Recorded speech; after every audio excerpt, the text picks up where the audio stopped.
Hello friends, हमारे YouTube channel में आपका स्वागत है। और आज मैं आपको भारतीय संविधान की प्रस्तावना से जितने भी क्वेश्चन बनते हैं वो इस वीडियो से आपको कंप्लीट करा दूंगा। और जिसने भी हमारी संविधान सभा से रिलेटेड क्वेश्चन सीरीज़ नहीं देखी हैं वो हमारे डिस्क्रिप्शन लिंक में जाकर नीचे देख सकते हैं। तथा साथ ही हमारे चैनल को सब्सक्राइब, शेयर और लाइक करें और ऐसे ही हमारे चैनल से जुड़े रहें ताकि हम आपको नए और डिफरेंट टाइप के क्वेश्चनों से अवगत कराते रहें। तो बिना देरी के हम वीडियो को स्टार्ट करते हैं। तो आज हम भारतीय संविधान की प्रस्तावना के बारे में पढ़ेंगे। तो एक नज़र प्रस्तावना की ओर। तो संविधान की प्रस्तावना या उद्देशिका है क्या? तो उसमें यह लिखा गया है कि हम भारत के लोग भारत को एक संपूर्ण प्रभुत्व संपन्न समाजवादी पथ निरपेक्ष लोकतंत्रात्मक गणराज्य बनाने के लिए तथा उसके समस्त नागरिकों को सामाजिक, आर्थिक, राजनीतिक, न्याय, विचार, अभिव्यक्ति, विश्वास, धर्म और उपासना की स्वतंत्रता, प्रतिष्ठिता और अवसर की समता प्राप्त करने के लिए तथा उन सब में व्यक्ति की गरिमा और राष्ट्र की एकता और अखंडता सुनिश्चित करने वाली बंधुता बढ़ाने के लिए दृढ़ संकल्प होकर अपनी इस संविधान सभा में आज तारीख 26 नवंबर 1949 ईस्वी मिति मार्गशीर्ष शुक्ला सप्तमी संवत 2006 विक्रमी को एतद द्वारा इस संविधान को अंगीकृत, अधिनियमित और आत्मनिर्भर करते हैं। ये भारतीय जो संविधान की प्रस्तावना है और यह संविधान सभा द्वारा बनाई गई थी, अपनाई गई थी। तो अब इससे जितने भी क्वेश्चन बनेंगे वो हम वन बाय वन करेंगे। तो स्टार्ट करते हैं पहले क्वेश्चन से। तो हमारा पहला क्वेश्चन है, भारतीय संविधान के किस भाग को उसकी आत्मा की आख्या प्रदान की गई है? Which part of the Indian constitution has been given the number of its soul? तो किसको कहा गया है? पहला ऑप्शन दिया है हमारे पास प्रस्तावना को, या बी मौलिक अधिकार को, या सी राज्य के नीति निर्देशक तत्व को, या डी संविधान के सभी अनुच्छेद को। तो भारतीय संविधान के आत्मा की आख्या किसे प्रदान की गई है? प्रस्तावना को। तो ए ऑप्शन हमारा बिल्कुल सही है, प्रस्तावना को भारतीय संविधान की आख्या प्रदान की गई है। अगला क्वेश्चन, संविधान निर्माताओं ने किस पर विशेष ध्यान दिया था? Who had paid special attention to the framers of the constitution? तो किस पर विशेष ध्यान दिया था? पहला ऑप्शन दिया है प्रस्तावना पर, या बी मूल कर्तव्य पर, या सी मौलिक अधिकार पर, या डी नीति निर्देशक तत्व पर। तो किस पर ज्यादा ध्यान दिया था? प्रस्तावना पर। तो ए ऑप्शन बिल्कुल सही है हमारा। तो प्रस्तावना पर संविधान निर्माताओं ने विशेष ध्यान दिया था। अगला क्वेश्चन, भारत में जनप्रिय संप्रभुता, क्योंकि भारत के संविधान की प्रस्तावना शुरू होती है इन शब्दों से। भारत में जनप्रिय संप्रभुता है क्योंकि जो भारत की संविधान की प्रस्तावना है वो इन शब्दों से शुरू होती है। तो वो शब्द कौन से हैं? They are the proper acumen in India as the preamble of Constitution of India begins with these words। तो पहला ऑप्शन दिया है लोकतंत्रवादी भारत, या बी लोक गणराज्य, या सी लोक प्रभुसत्ता, या डी हम भारत के लोग। तो भारत में जो जनप्रिय संप्रभुता है वो किन शब्दों से शुरू होती है? डी ऑप्शन हम भारत के लोग से। तो हम भारत के लोग संविधान की प्रस्तावना में शुरू में ही आता है, जिसका मतलब है जनप्रिय संप्रभुता है इसमें। तो अगला क्वेश्चन, भारत को गणतंत्र क्यों कहा जाता है? Why does India go to the republic? क्यों कहा जाता है? पहला ऑप्शन दिया है इसकी विधान मंडलों की अधिकतम संख्या जनता द्वारा प्रत्यक्ष चुनी जाती है, या बी यह राज्य का संघ है, या सी भारतीय नागरिक मूलभूत अधिकारों का उपयोग करती है, या डी यह राज्य का प्रमुख निर्धारित अवधि के लिए निर्वाचित होता है। तो भारत को गणतंत्र क्यों कहा जाता है? क्योंकि यहाँ राज्य का प्रमुख निर्धारित अवधि के लिए निर्वाचित होता है। तो डी ऑप्शन बिल्कुल सही है हमारा। तो भारत को गणतंत्र इसलिए कहा जाता है क्योंकि यहाँ राज्य का प्रमुख जो है निर्धारित अवधि के लिए निर्वाचित होता है। अगला क्वेश्चन, निम्नलिखित में भारत क्या है? विच of the following is India? क्या है? धर्मनिरपेक्ष राष्ट्र है, या बी हिंदू राष्ट्र है, या सी हिंदू मुस्लिम राष्ट्र है, या डी इनमें से कोई नहीं। तो भारत क्या है? एक धर्मनिरपेक्ष राष्ट्र है। तो ए ऑप्शन बिल्कुल सही है हमारा। भारत क्या है? एक धर्मनिरपेक्ष राष्ट्र है। यह संविधान की प्रस्तावना में भी कहा गया है। अगला क्वेश्चन, निम्नलिखित में धर्मनिरपेक्षता जो वर्ड है का अर्थ क्या है? विच of the following is the meaning of secularism? तो सेकुलरिज्म का अर्थ क्या है? पहला ऑप्शन दिया है राज्य सरकार सभी धर्मों के खिलाफ है, या बी राज्य सरकार द्वारा एक धर्म को स्वीकार किया गया है, या सी राज्य सरकार द्वारा किसी धर्म को स्वीकार नहीं करना, या डी उपरोक्त में से कोई नहीं। तो धर्मनिरपेक्षता का मतलब है कि जो राज्य सरकार है वो किसी भी धर्म को स्वीकार नहीं करती है। सी ऑप्शन बिल्कुल सही है। अगला क्वेश्चन, भारत एक धर्म निरपेक्ष राज्य है, इसका मतलब है कि भारतीय राज्य, India is a secular state, it means that the Indian state क्या है? पहला धर्म विरोधी नागरिकों को समर्थन करता है, या बी बहुसंख्यक समुदाय के धर्म का समर्थन करता है, या सी अल्पसंख्यक समुदाय के धर्म का समर्थन करता है, या डी किसी निश्चित धर्म का समर्थन नहीं करता। तो भारत एक धर्म निरपेक्ष है, किस वजह से है? क्योंकि यह किसी निश्चित धर्म का समर्थन नहीं करता। तो डी ऑप्शन बिल्कुल सही है हमारा। अगला क्वेश्चन, निम्न में गणतंत्र होता है, द फॉलोइंग इज रिपब्लिक क्या होता है? पहला ऑप्शन दिया है केवल एक लोकतांत्रिक राज्य, या बी अध्यक्षीय पद्धति शासन वाला राज्य, या सी संसदीय पद्धति शासन वाला राज्य, या डी राज्य जहां पर अध्यक्ष वंशानुगत रूप से ना हो। तो गणतंत्र का मतलब क्या होता है? तो इसका मतलब होता है, गणतंत्र का मतलब है राज्य जहां पर अध्यक्ष वंशानुगत रूप से ना हो। तो डी ऑप्शन हमारा बिल्कुल सही है, जहां राजा वंशानुगत ना रहो, यहाँ पर चुनाव किए जाते हैं और उसके द्वारा ही अध्यक्ष बनाया जाता है। तो डी ऑप्शन बिल्कुल सही है। अगला क्वेश्चन, भारतीय संविधान की प्रस्तावना में भारत को किस रूप में घोषित किया गया है? How is India declare in the preamble of the Indian constitution? तो पहला ऑप्शन दिया है सार्वभौम प्रजातांत्रिक गणतंत्र के रूप में, या बी एक समाजवादी प्रजातांत्रिक गणतंत्र के रूप में, या सी एक प्रभुत्व संपन्न समाजवादी धर्मनिरपेक्ष प्रजातांत्रिक गणराज्य के रूप में। तो भारतीय संविधान की प्रस्तावना में भारत को जो है एक प्रभुत्व संपन्न समाजवादी धर्मनिरपेक्ष प्रजातांत्रिक गणराज्य के रूप में घोषित किया गया है। ये प्रस्तावना में शुरू में ही लिखा गया है, तो इसका आंसर होगा हमारा सी। अगला क्वेश्चन, भारत एक गणतंत्र है, इसका क्या अर्थ है? India is a Republic, what does it mean? तो पहला ऑप्शन दिया है सभी मामलों में अंतिम अधिकार जनता के पास है, या बी भारत में संसदीय शासन व्यवस्था है, या सी भारत में वंशानुगत शासक नहीं है, या डी भारत राज्य का एक संघ है। तो भारत एक गणतंत्र है, इसका क्या मतलब है कि भारत में जो है वंशानुगत शासक नहीं है। तो सी ऑप्शन बिल्कुल हमारा सही आंसर होगा।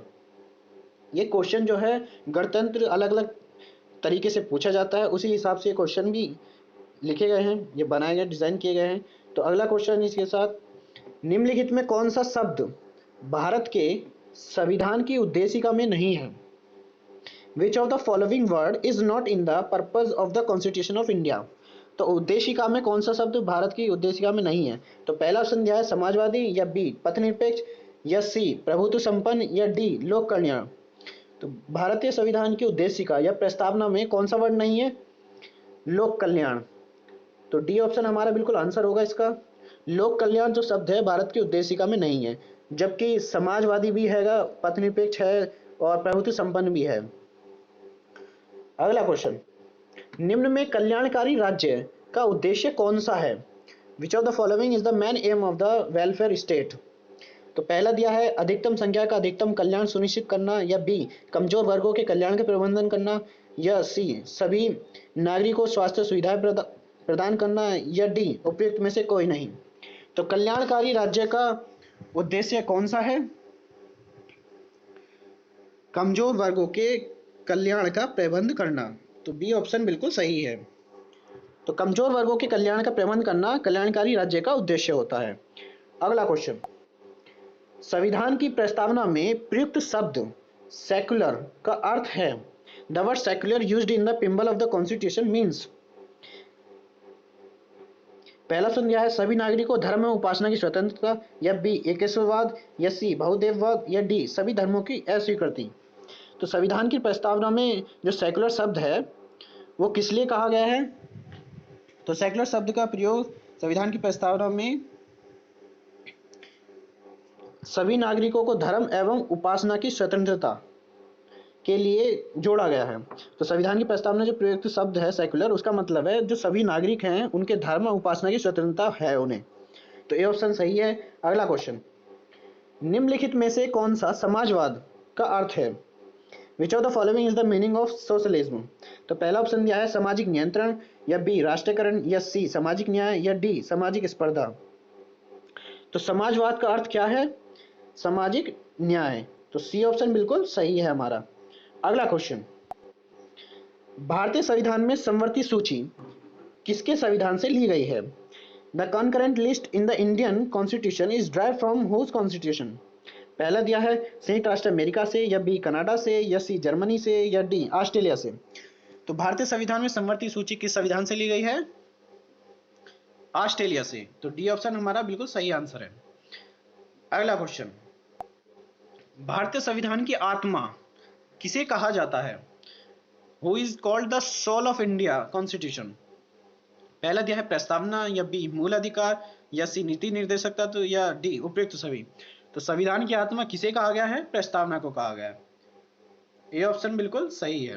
अगला क्वेश्चन, भारत में लौकिक सार्वभौमिकता है क्योंकि संविधान की प्रस्तावना प्रारंभ होती है there is a cosmic universalism in India as the preamble of to the constitution begin. पहला ऑप्शन दिया है हम भारत के लोक शब्दों से, या जनता के जनतंत्र शब्दों से, या जनता के लोकतंत्र शब्दों से, या प्रजातांत्रिक भारत शब्दों से। तो जो प्रिम्बल ऑफ कॉन्स्टिट्यूशन है वो किन वर्डों से स्टार्ट होता है? हम भारत के लोक शब्दों से। इसी वजह से ये लौकिक सार्वभौमिकता में आता है। अगला क्वेश्चन, भारतीय संविधान की प्रस्तावना किस पर क्रांति का प्रभाव नहीं झलकता है? तो भारतीय संविधान की जो प्रस्तावना है उस पर किस क्रांति का प्रभाव नहीं झलकता है? Which revolution does not reflect the preamble of the Indian constitution? तो पहला दिया है फ्रांसीसी क्रांति, बी है हमारे पास अमेरिकी क्रांति, सी है बोल्शेविक क्रांति 1917, डी है चीन की क्रांति 1912।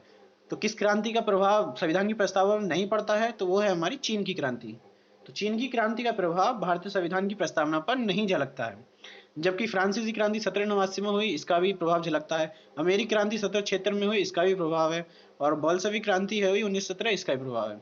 अगला क्वेश्चन, संविधान के अंतर्गत भारतीय लोकतंत्र के आदर्शों को हम कहाँ देख सकते हैं? Where can we see the idols of the Indian democracy under the constitution? तो पहला ऑप्शन दिया है भाग फर्स्ट में, या बी दिया है प्रस्तावना में, या सी भाग थर्ड में, या डी भाग फोर्थ में। तो भारतीय लोकतंत्र के आदर्शों को हम कहाँ दे सकते हैं? प्रस्तावना में। तो बी ऑप्शन बिल्कुल इसका सही आंसर है।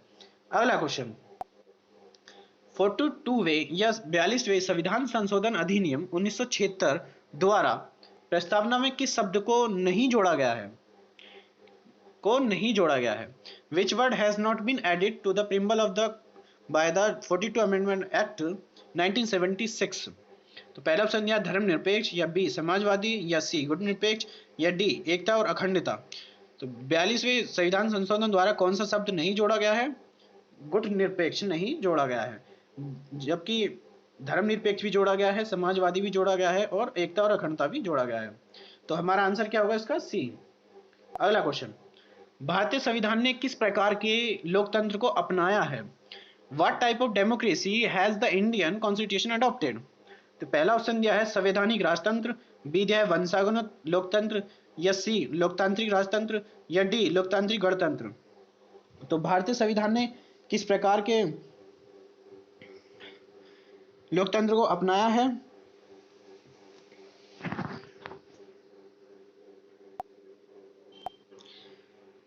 तो इसका आंसर होगा लोकतांत्रिक गणतंत्र को। तो डी ऑप्शन बिल्कुल सही है। अगला क्वेश्चन, भारतीय संविधान में प्रस्तावना में वर्णित लोकतंत्र को किस रूप में स्वीकारा गया है? In what way is the democracy describe in the preamble accepted in the Indian constitution? तो पहला ऑप्शन दिया है राजनीति राजतंत्र, या बी आर्थिक लोकतंत्र, या सी सामाजिक राजतंत्र, या डी उपयुक्त सभी। तो जो भारतीय संविधान की प्रस्तावना है उसमें जो लोकतंत्र का मीन्स है वो किस तरीके से है? राजनीतिक राजतंत्र भी है, आर्थिक लोकतंत्र भी है, और सामाजिक राजतंत्र भी है। तो इसका आंसर होगा हमारा डी उपयुक्त सभी। अगला क्वेश्चन, भारतीय संविधान की प्रस्तावना के अनुसार भारत के शासन की सर्वोच्च सत्ता किसमें निहित है? According to the preamble of the Indian constitution the supreme authority of the rule of India is vested in. तो पहले दिया है जनता में, या बी मतदाता में, या सी राष्ट्रपति में, या डी संसद में। तो भारतीय संविधान की प्रस्तावना के अनुसार भारत की जो सर्वोच्च सत्ता है वो किसमें है? जनता में निहित है। तो ए ऑप्शन बिल्कुल सही है हमारा। अगला क्वेश्चन, भारत की संप्रभुता, एकता और अखंडता को बनाए रखने और संरक्षित करने के लिए प्रावधान किया गया है। The provision has been made to maintain and protect India sovereignty, unity and integrity intact. प्रस्तावना में, या बी मूल अधिकारों में, या सी नीति निर्देशक तत्वों में, या डी मूल कर्तव्यों में। तो किसके लिए प्रावधान किया गया था? ये प्रस्तावना में किया गया था। तो ए ऑप्शन बिल्कुल सही आंसर है इसका। तो प्रस्तावना में संप्रभुता, एकता और अखंडता को बनाए रखने और संरक्षित करने के लिए प्रावधान किया गया है। अगला क्वेश्चन, भारतीय संविधान की प्रस्तावना में जिन आदर्शों एवं उद्देश्यों की रूपरेखा दी गई है उनकी आगे व्याख्या की गई है। पहला ऑप्शन दिया है मूल अधिकारों के अध्याय में, या बी राज्य के निर्देशक सिद्धांतों के अध्याय में, या सी मूल अधिकार राज्य के निर्देशक सिद्धांतों एवं मूल कर्तव्यों में, या डी संविधान के पाठ में कहीं नहीं। तो जो भारतीय संविधान की प्रस्तावना में आदर्श उद्देश्य की रूपरेखा की गई है उनकी व्याख्या किसमें की गई है? मूल अधिकार राज्य के निर्देशक सिद्धांतों एवं मूल कर्तव्यों में। तो सी ऑप्शन बिल्कुल हमारा सही आंसर है। अगला क्वेश्चन, संविधान सभा में प्रस्तुत उद्देश्य प्रस्ताव में अभिव्यक्ति विचार को भारतीय संविधान के किस भाग में पूर्णतः शामिल किया गया है? In which part of the Indian Constitution has the expression ideas been fully included in the objective resolution present in the Constituent Assembly? तो पहला ऑप्शन दिया है प्रस्तावना में, या बी मौलिक अधिकार में, या सी राज्य के नीति निर्देशक तत्वों में, या डी मूल कर्तव्य में। तो संविधान सभा में जो उद्देश्य प्रस्ताव है वो किस भाग में पूर्णतः सम्मिलित है? प्रस्तावना में। तो ए ऑप्शन हमारा बिल्कुल सही आंसर है। अगला क्वेश्चन, भारतीय संविधान की प्रस्तावना से क्या स्पष्ट नहीं होता है? What is not clear from the preamble of the Indian Constitution? तो पहला दिया है संविधान का स्रोत, या बी शासन के ध्येय का विवरण, या सी संविधान को लागू करने की तिथि, या डी संविधान को अंगीकृत, अधिनियमित और आत्मप्रेरित करने की तिथि। तो जो भारतीय संविधान की प्रस्तावना है उससे क्या स्पष्ट नहीं होता है? तो संविधान को लागू करने की तिथि। तो सी ऑप्शन बिल्कुल सही है हमारा। जो संविधान को लागू करने की तिथि है वो इससे स्पष्ट नहीं होती है। संविधान का स्रोत स्पष्ट होता है, शासन के ध्येय का विवरण भी, और संविधान को अंगीकृत, अधिनियमित और आत्मप्रेरित करने की तिथि भी पता चलती है, जो कि 26 नवंबर 1949 है। 26 नवंबर 1949 है। अगला क्वेश्चन, निम्नलिखित में किन उद्देश्यों को भारतीय संविधान उद्घोषित नहीं करता है? तो विच of the following objective does not Indian constitution not proclaim? पहला ऑप्शन दिया है सामाजिक, आर्थिक और राजनीतिक न्याय, बी विचार, अभिव्यक्ति, विश्वास, धर्म और उपासना की स्वतंत्रता, या सी प्रतिष्ठा और अवसर की समता, या डी अंतर्राष्ट्रीय शांति और सुरक्षा की अभिवृद्धि। तो भारतीय संविधान की जो प्रस्तावना है उसमें क्या नहीं है? तो उसमें अंतर्राष्ट्रीय शांति और सुरक्षा की अभिवृद्धि बिल्कुल भी नहीं है। तो हमारा आंसर क्या होगा इसका? डी। तो अंतर्राष्ट्रीय शांति और सुरक्षा की अभिवृद्धि जो भारत की संविधान की प्रस्तावना है उसमें उद्घोषित नहीं है, जबकि सामाजिक, आर्थिक और राजनीतिक न्याय भी उद्घोषित है, विचार, अभिव्यक्ति, विश्वास, धर्म और उपासना की स्वतंत्रता भी है, और प्रतिष्ठा और अवसर की समानता भी है। तो ऊपर के तीन ये हैं सब सम्मिलित। अगला क्वेश्चन, भारतीय संविधान की प्रस्तावना में देश का कौन सा नाम उल्लेखित है? तो भारतीय संविधान की जो प्रस्तावना है उसमें देश का कौन सा नाम है? Which name of the country is mention in the preamble of Indian constitution? तो पहला दिया है भारत और भारतवर्ष, बी भारत और हिंदुस्तान, सी भारत और इंडिया, और डी हिंदुस्तान और भारतवर्ष। तो कौन सा नाम उल्लेखित है भारत और इंडिया से? तो भारत और इंडिया भारतीय संविधान की प्रस्तावना में उल्लेखित है। अगला क्वेश्चन, भारतीय संविधान किसके द्वारा स्वीकृत किया गया है? The Indian constitution has been approved by? पहला दिया है संविधान सभा द्वारा, या बी भारत की संसद द्वारा, या सी प्रथम निर्वाचित सरकार द्वारा, या डी भारत की जनता द्वारा। तो भारतीय संविधान किसके द्वारा स्वीकृत किया गया? संविधान सभा द्वारा। तो ए ऑप्शन बिल्कुल सही है। अगला क्वेश्चन, भारत की संप्रभुता किसमें निहित है? What is Indian sovereignty inherent इन? पहला ऑप्शन दिया है भारतीय संसद में, या बी राष्ट्रपति में, या सी प्रधानमंत्री में, या डी भारत की जनता द्वारा। तो भारत की संप्रभुता किसमें निहित है? भारत की जनता द्वारा। तो डी ऑप्शन बिल्कुल हमारा सही है। अगला क्वेश्चन, भारतीय संविधान को कब अंगीकृत किया गया था? When was the Indian Constitution adopted? तो कब अंगीकृत किया गया था? पहला ऑप्शन दिया 26 नवंबर 1949 को, या बी 15 अगस्त 1949 को, या सी 2 अक्टूबर 1959 को, या डी 26 जनवरी 1950 को। तो भारतीय संविधान को कब अंगीकृत किया गया? 26 नवंबर 1949 को। और 26 जनवरी 1950 को जो है ये पूर्णतः लागू कर दिया गया है, या पारित कर दिया गया है। इसी दिन इसे रिपब्लिक डे भी मनाया जाता है। ये मोस्टली सबको पता होगा जहां तक का है। अगला क्वेश्चन, भारत को संविधान पूर्ण रूप से तैयार कब हुआ? When is the Indian Constitution is fully prepared? पहला दिया है 26 जनवरी 1950 को, या बी 26 नवंबर 1949 को, या सी 11 दिसंबर 1946 को, या डी 15 अगस्त 1947 को। तो कब पूर्णतः तैयार हुआ था? 26 नवंबर 1949 को। तो बी ऑप्शन हमारा बिल्कुल सही आंसर है। जबकि 26 जनवरी 1950 को यह लागू किया गया था और इसी दिन रिपब्लिक डे मनाया जाता है। और 11 दिसंबर 1946 को जो है इसके स्थायी अध्यक्ष संविधान सभा के नियुक्त हुए थे डॉक्टर राजेंद्र प्रसाद संविधान सभा के स्थायी अध्यक्ष नियुक्त हुए थे। अगला क्वेश्चन, निम्नलिखित में किस तिथि को भारतीय संविधान लागू किया गया था? On which of the following dates was Indian constitution implemented? तो पहला ऑप्शन दिया है 26 जनवरी 1950, या बी 26 नवंबर 1949, या सी 15 अगस्त 1947, या डी 11 दिसंबर 1946। तो किस तिथि को भारतीय संविधान लागू किया गया? 26 जनवरी 1950 को। तो ए ऑप्शन बिल्कुल सही है। अगला क्वेश्चन, किस वर्ष भारत एक प्रभुत्व संपन्न प्रजातांत्रिक गणराज्य बना? In which year India become a dominantly democratic republic? तो पहला ऑप्शन दिया है 1947 में, बी 1951 में, या सी 1946 में, या डी 1950 में। तो प्रभुत्व संपन्न प्रजातांत्रिक गणराज्य कब बना? 1950 में। तो डी ऑप्शन हमारा बिल्कुल सही आंसर है। अगला क्वेश्चन, भारतीय संविधान की प्रस्तावना या उद्देशिका का संशोधन कितनी बार किया गया? तो संविधान की जो प्रस्तावना है या उद्देशिका है उसका संशोधन कितनी बार किया गया है? How many times has the preamble of the constitution has been amended? पहला ऑप्शन दिया 3, 2, 1, और डी दिया है संशोधन नहीं किया गया। तो कितनी बार किया गया है? सिर्फ एक बार किया गया है। तो इसका आंसर होगा हमारा सी, एक बार भारतीय संविधान की प्रस्तावना का संशोधन किया गया है। और कब किया गया था? यह किया गया था 42वें अमेंडमेंट एक्ट के द्वारा 1976 में। 76 में। अगला क्वेश्चन, भारत के संविधान की प्रस्तावना में प्रथम संशोधन कब किया गया? When was the first amendment to the preamble of the Indian Constitution of India? तो अभी मैंने बताया था पिछले क्वेश्चन में आपको कि तो कौन सी सन में किया गया? 1976 में किया गया। और ये कौन सा अमेंडमेंट एक्ट था? 42वां, 42वां। तो सी ऑप्शन बिल्कुल हमारा सही आंसर होगा। अगला क्वेश्चन, संविधान की प्रस्तावना सभी भारतीय नागरिकों को निम्न में से कौन सा एक उपलब्ध कराने का वायदा नहीं करती है? The preamble of the Indian Constitution does not promise to make which of one of the following available to Indian citizens? पहला ऑप्शन दिया सामाजिक न्याय, या बी राजनीतिक न्याय, या सी विचार की स्वतंत्रता, या डी पूजा की समानता। तो इनमें से जो भारतीय संविधान की प्रस्तावना है वो क्या उपलब्ध कराने का वादा नहीं करती है?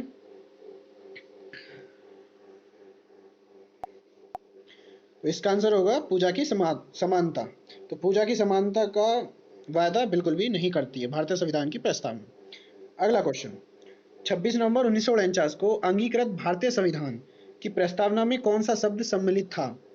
Which word was included in the preamble of the Indian Constitution adopted on 26 नवंबर 1949? पहला दिया समाजवादी, बी पथनिरपेक्ष, सी अखंडता, या डी गणराज्य। तो जब 26 नवंबर 1949 को भारतीय संविधान अंगीकृत किया गया संविधान सभा द्वारा, तो उसमें कौन सा वर्ड सम्मिलित था? गणराज्य। तो डी ऑप्शन बिल्कुल हमारा सही क्वेश्चन प्रश्न ऑप्शन है। तो गणराज्य 26 नवंबर 1949 को भारतीय संविधान की प्रस्तावना में सम्मिलित था, जबकि समाजवादी, पथनिरपेक्ष और अखंडता जो है ये 42 अमेंडमेंट एक्ट द्वारा 1976 में जोड़े गए थे। अगला क्वेश्चन, भारतीय संविधान की प्रस्तावना में परिवर्तन किस संशोधन अधिनियम में किए गए थे? तो वह कौन सा संशोधन अधिनियम था जिसमें भारतीय संविधान प्रस्तावना में परिवर्तन किया गया? तो पहला ऑप्शन दिया 38वां संशोधन अधिनियम 1975, बी 40वां 1976, और सी 42वां संशोधन अधिनियम 1976, या डी 44वां संशोधन अधिनियम 1979। तो संविधान की प्रस्तावना में किस परिवर्तन जो परिवर्तन है किस संशोधन द्वारा किया गया? 42वें अमेंडमेंट एक्ट 1976, 42वें संशोधन अधिनियम 1976। अगला क्वेश्चन, प्रस्तावना का वह प्रावधान जो सभी वयस्क नागरिकों को मतदान का अधिकार प्रदान करता है कहलाता है। तो क्या कहलाता है?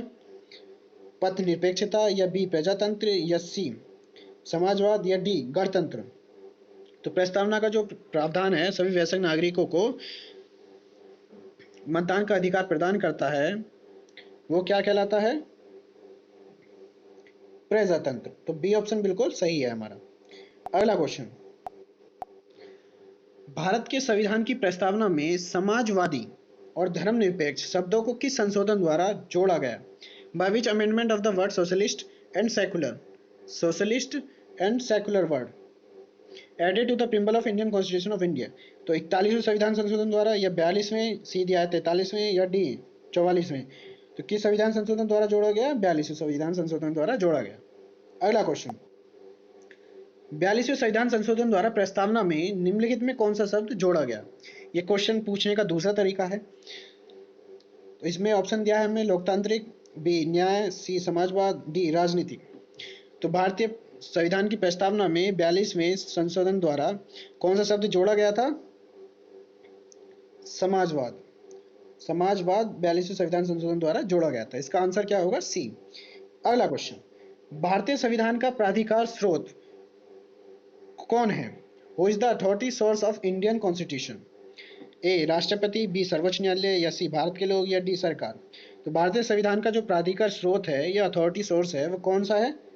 सी भारत के लोग। तो इसी के साथ हम अपनी वीडियो को समाप्त करते हैं और थैंक्स फॉर वाचिंग। और हमारे चैनल को सब्सक्राइब लाइक करें ताकि आपको अधिक से अधिक लोग इससे जुड़ें, और साथ ही हम आपके लिए विभिन्न टाइप की जितने भी क्वेश्चन सीरीज बनेंगी वो हम उनसे आपको अवगत कराते रहेंगे।